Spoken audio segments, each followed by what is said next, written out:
La comunità cristiana di Corinto ha mandato all'Apostolo Paolo, che si trova a Efeso, una delegazione. Si tratta di 3 uomini di nome Stefana, Fortunato e Acaico, che portano all'Apostolo una lettera in cui chiedono un suo intervento chiarificatore su alcune questioni. E così, nella seconda parte della prima lettera ai Corinzi, a partire dal capitolo 7 fino alla fine, Paolo risponde a queste domande. Si tratta dunque di una sezione molto varia, perché affronta questioni diverse, come una serie di risposte che un relatore propone alle domande varie che il pubblico sottopone alla sua attenzione. Potremmo dire che ci sia poca unità nell'insieme della lettera. È vero, perché si passa da un argomento all'altro, cambiando molti argomenti, ma l'unità è data dalla persona di Paolo, dalla sua mentalità, dal suo stile cristiano e unifica tutte queste varie problematiche nel centro, sempre nella persona di Gesù Cristo.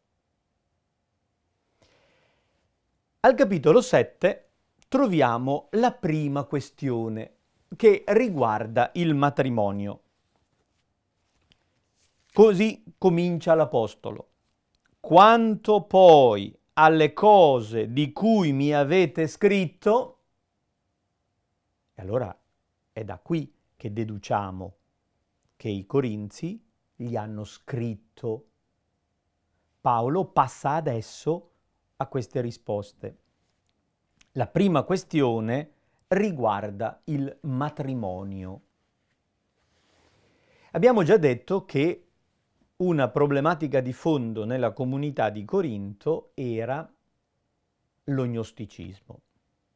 Questa mentalità di tipo greco intellettualista disprezzava tutto ciò che era materiale. Per cui anche il matrimonio rientra in questa categoria. Il problema era che qualcuno riteneva immorale il matrimonio, proprio perché riguardava la vita corporea, concretamente affettiva. E interpretando un insegnamento di Paolo in modo sbagliato, diceva che il matrimonio è proibito. Qualcun altro teorizzava un eccesso opposto. Qualunque comportamento sessuale era lecito perché tanto la carne non conta nulla. Questi sono i 2 estremi a cui tende lo sbaglio gnostico. Disprezzando la materia si finisce per non darle nessun peso, per cui col corpo io posso fare qualunque cosa, è indifferente, mi basta l'adesione concettuale. Oppure viene così esagerata la negatività della carne per cui io col corpo non devo fare niente, perché qualunque cosa che io faccia col corpo è peccato e quindi deve essere eliminato completamente tutta la dimensione fisica per valorizzare solo quella spirituale. La questione del matrimonio e della vita sessuale era di attualità nella comunità di Corinto. E quei cristiani, arrivati alla fede da poco tempo, non avevano affatto le idee chiare. Per cui, trovandosi in mezzo a discussioni di questo tipo, ebbero la necessità di chiedere all'Apostolo spiegazioni.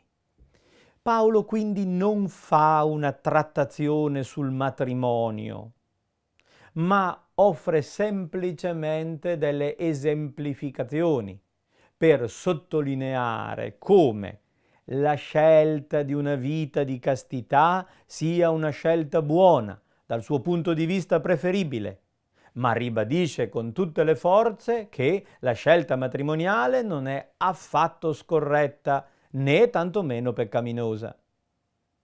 Riporta l'opinione del Signore, ribadendo la santità del matrimonio e quindi l'unicità e la indissolubilità del legame matrimoniale. Poi riporta una propria opinione come consiglio a vivere in modo casto senza un legame matrimoniale. Ma ci tiene a distinguere bene ciò che è insegnamento del Signore e ciò che è opinione personale di Paolo. Quello che egli intende dire è che fondamentale deve essere la tensione verso il compimento. Il criterio che egli offre per risolvere la questione è rimanere nella condizione in cui si era quando si è diventati cristiani. Questo criterio vale per una comunità che è agli inizi. Sono diventati cristiani da adulti. E Paolo spiega: quando hai accolto il Vangelo, eri legato a una donna? Non separarti. Quando hai accolto il Vangelo, eri slegato da una donna? Non andare a cercarla. Rimanete nella situazione in cui eravate, perché la tensione escatologica è fortissima, cioè tutta la vita è orientata all'incontro con il Cristo glorioso, con la sua imminente parusia. Sembra che Paolo abbia ancora l'attesa di una venuta imminente del Cristo glorioso. E difatti esprime questo suo concetto quando dice: il tempo ormai si è fatto breve, si è abbreviato, è accorciato di fronte all'opera del Cristo. D'ora innanzi, quelli che hanno moglie vivano come se non l'avessero. Coloro che piangono come se non piangessero. E quelli che godono come se non godessero. Quelli che comprano come se non possedessero. Quelli che usano del mondo come se non ne usassero appieno, perché passa la scena di questo mondo. Tutto viene relativizzato dalla prospettiva futura. Essendo così importante la tensione verso Cristo, la situazione concreta del presente diventa non determinante. Non è così determinante avere moglie o non averla, piangere o godere, possedere o non possedere. In fondo, se ci pensate, è la situazione che gli sposi evocano nella loro formula nuziale. Dicono di promettersi amore indipendentemente dalle situazioni della vita, nella buona e nella cattiva situazione, nella salute e nella malattia. Si intende dire che c'è qualche cosa di più importante che non è determinato dalla salute o dalla malattia. Per cui salute e malattia vengono relativizzati di fronte alla relazione personale d'amore ritenuta più importante. È quello che intende dire Paolo. La relazione con il Cristo è talmente importante che relativizza tutto il resto.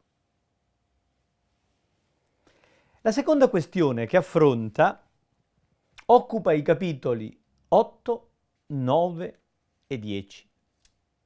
È una questione per noi un po' strana, perché non è più di attualità. Anche il termine che viene adoperato è strano. Si parla infatti di idolotiti. Sono le carni immolate agli idoli. Dobbiamo sapere che nell'antichità non esistevano macellerie laiche, nel senso che i macelli erano strettamente legati ai templi, cioè ai santuari delle varie divinità. E quindi chi acquistava carne non comprava semplicemente un alimento, ma partecipava anche alla celebrazione in onore di questa o quella divinità. Così anche quelli che per noi sono ristoranti, nel mondo antico erano di fatto banchetti all'ombra dei templi, quindi celebrazioni festive con carni di animali che erano stati sacrificati ad una divinità. Per cui mangiare quella carne significava partecipare al culto idolatrico. Idolotita vuol dire cosa sacrificata, zyton in greco, ad un idolo.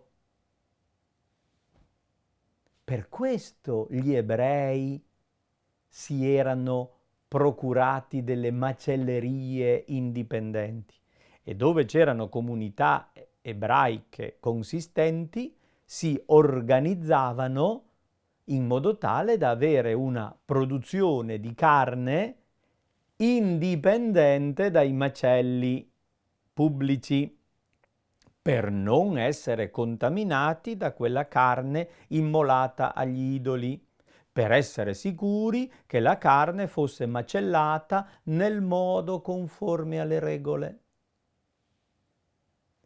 La comunità cristiana si è venuta a trovare in una situazione imbarazzante. Perché da una parte qualcuno che è erede della tradizione giudaica ci tiene a conservare queste distinzioni.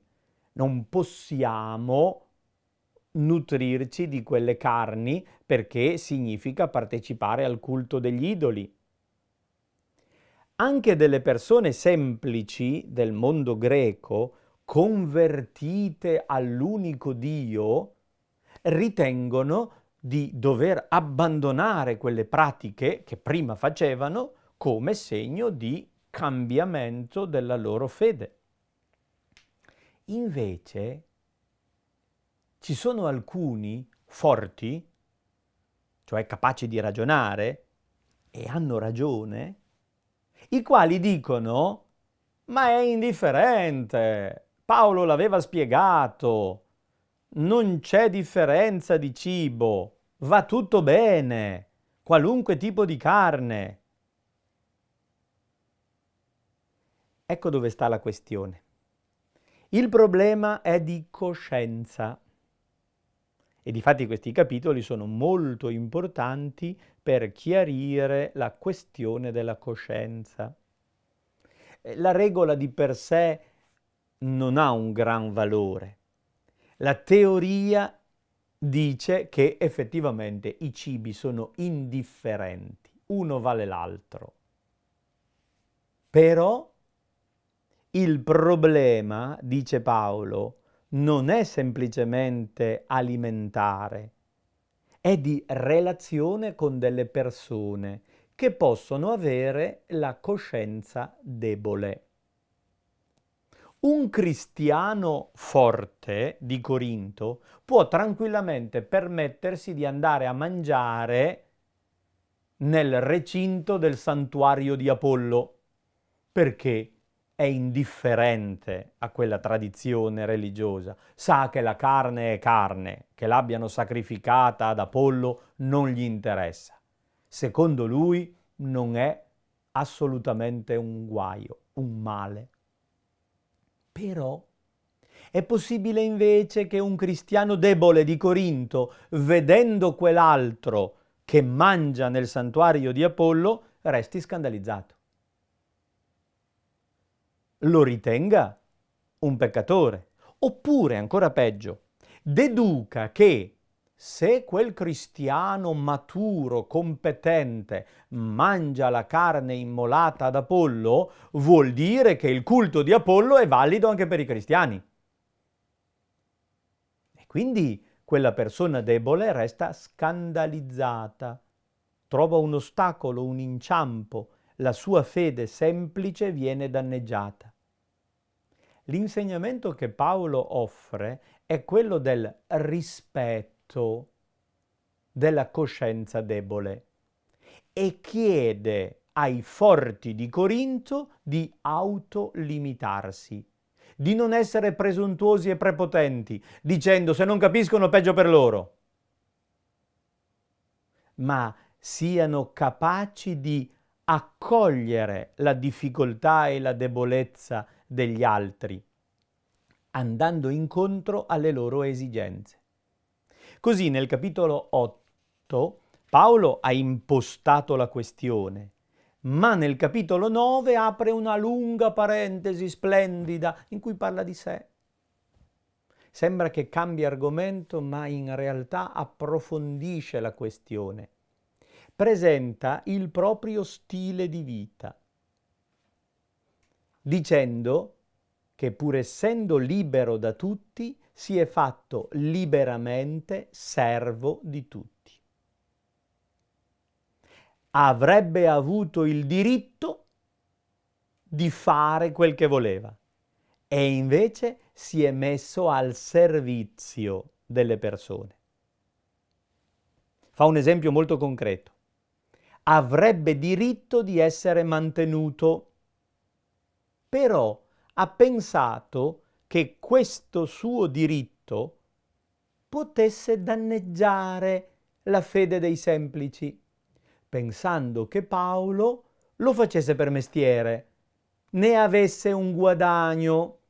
E allora, per non gettare impedimento davanti ai cristiani deboli di Corinto, Paolo non si è fatto mantenere, ha lavorato con le proprie mani, non ha mai chiesto soldi alla sua gente, per mostrare come la sua predicazione e il suo annuncio fosse assolutamente disinteressato. Non ero costretto, l'ho fatto liberamente, mi sono fatto tutto a tutti per guadagnare ad ogni costo qualcuno. E così poi, chiusa la parentesi personale, al capitolo 10 tira le conseguenze e offre delle regole pratiche sul modo di mangiare la carne. D'accordo, è vero, non c'è problema, ma per rispetto dell'altro ti adegui. In una esclamazione tipica del suo carattere irruente, Paolo dice: non mangerò più carne in eterno se mi accorgo che il mio mangiare scandalizza il mio fratello. E questa è la regola, il rispetto della coscienza del debole. Col capitolo 11 l'Apostolo affronta una questione liturgica, il modo di celebrare l'Eucaristia. Ribadisce la necessità che le donne portino il velo e ricordiamo come fino a pochi anni fa c'era questa abitudine di usare il velo per le donne nella celebrazione eucaristica. Era una abitudine legata alla cultura del tempo, che era fortemente caratterizzata da un senso di rispetto. E Paolo forse reagiva ad un atteggiamento un po' troppo libertino della mentalità di Corinto. Questo è un esempio di precetto storico, di norma liturgica transitoria legata a delle esigenze culturali, che non ha un fondamento teologico. Mentre la seconda parte del capitolo, molto più rilevante, critica il comportamento dei corinzi nelle celebrazioni dell'Eucaristia. La prima comunità cristiana era abituata a fare effettivamente la cena insieme. E quindi i cristiani si ritrovavano in una casa di qualcuno benestante che avesse un locale talmente grande da accogliere tutta la comunità per mangiare insieme nel giorno del Signore, la domenica. Queste riunioni avvenivano però il sabato sera, nella notte fra il sabato e la domenica. Queste persone si riunivano e evidentemente ognuno portava qualche cosa da mangiare, condividevano la cena durante la quale facevano memoria della morte e risurrezione del Cristo con il pane e il vino eucaristici. Nella comunità di Corinto si venne presto a creare una situazione di divisione. È logico, quei gruppi di cui abbiamo parlato portavano le loro divisioni anche nelle celebrazioni. E qui si nota di più ancora un contrasto sociale. Ci sono dei ricchi che non lavorano e possono tranquillamente trovarsi fin dalle 6 del pomeriggio e mangiano tanto. In compenso, ce ne sono degli altri costretti a lavorare, e sono i più, che fanno turni anche molto lunghi. Nella città di Corinto, essendo molto a sud, si lavorava parecchio alla sera e quindi potevano terminare il lavoro anche alle 9 o alle 10 di sera ed erano pronti ad arrivare per la cena comunitaria solo in tarda serata, magari portandosi un panino e un pugno di olive, incontrando altri che già da parecchie ore erano lì a gozzovigliare con cibi succulenti e a bere abbondante vino. Qualcuno è ubriaco e qualcuno soffre la fame. Non si aspettano a vicenda. Poi mettono insieme il rito. In questo non vi lodo, dice Paolo. Questa non è la cena del Signore, questa è la vostra cena. E quindi con autorevolezza l'Apostolo propone la prima riforma liturgica importante. Basta con la cena in comune. La celebrazione eucaristica comporti solo pane e vino, per tutti uguale. Mangiate a casa vostra. Quando vi trovate insieme, vi aspettate e celebrate la cena del Signore, facendo memoria di Lui, ricordando la predicazione apostolica, meditando le scritture, separando quello che è il banchetto che ormai stava diventando opprimente. Col capitolo 12 inizia un'altra trattazione che occupa 3 capitoli. È la questione dei carismi, dei doni dello Spirito. Qualcuno, probabilmente sempre quel gruppo gnostico, dava tanto peso a un dono spirituale che in gergo tecnico si chiama glossolalia, cioè il parlare in lingue, ma non lingue conosciute e comprensibili.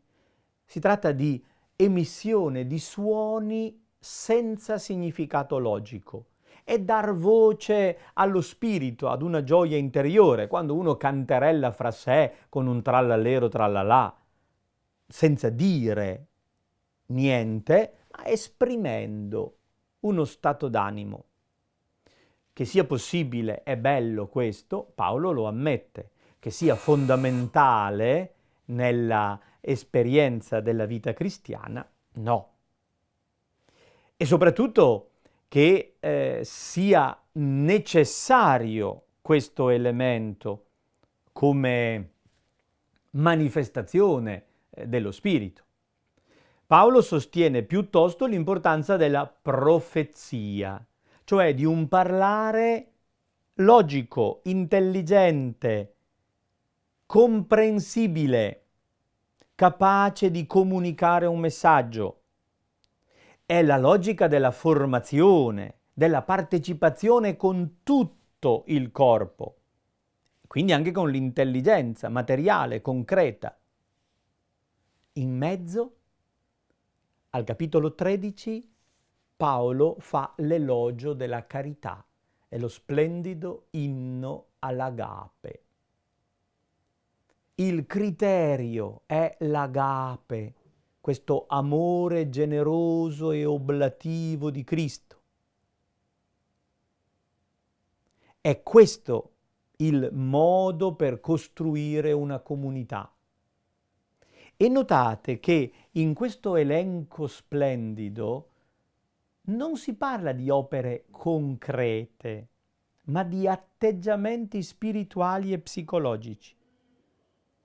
La carità è paziente, è benigna, non è invidiosa, non si vanta, non si gonfia, non manca di rispetto, non cerca il suo interesse, non si adira, non tiene conto del male ricevuto, non gode dell'ingiustizia, ma si compiace della verità. L'agape è questa relazione di amore autentica che Dio ha riversato nei nostri cuori, rendendoci capaci di una autentica relazione umana. È l'agape che costruisce, è l'agape che resta in eterno, perché è la relazione buona della persona con la persona, dell'uomo con Dio, degli uomini fra di loro. E infine, al capitolo 15, l'ultimo grande argomento, la risurrezione. Proprio gli gnostici a Corinto negano la risurrezione della carne, perché la ritengono assurda, sostenendo semplicemente l'immortalità dell'anima, dottrina già tradizionale del mondo greco. Che la carne riprenda vita sembra illogico.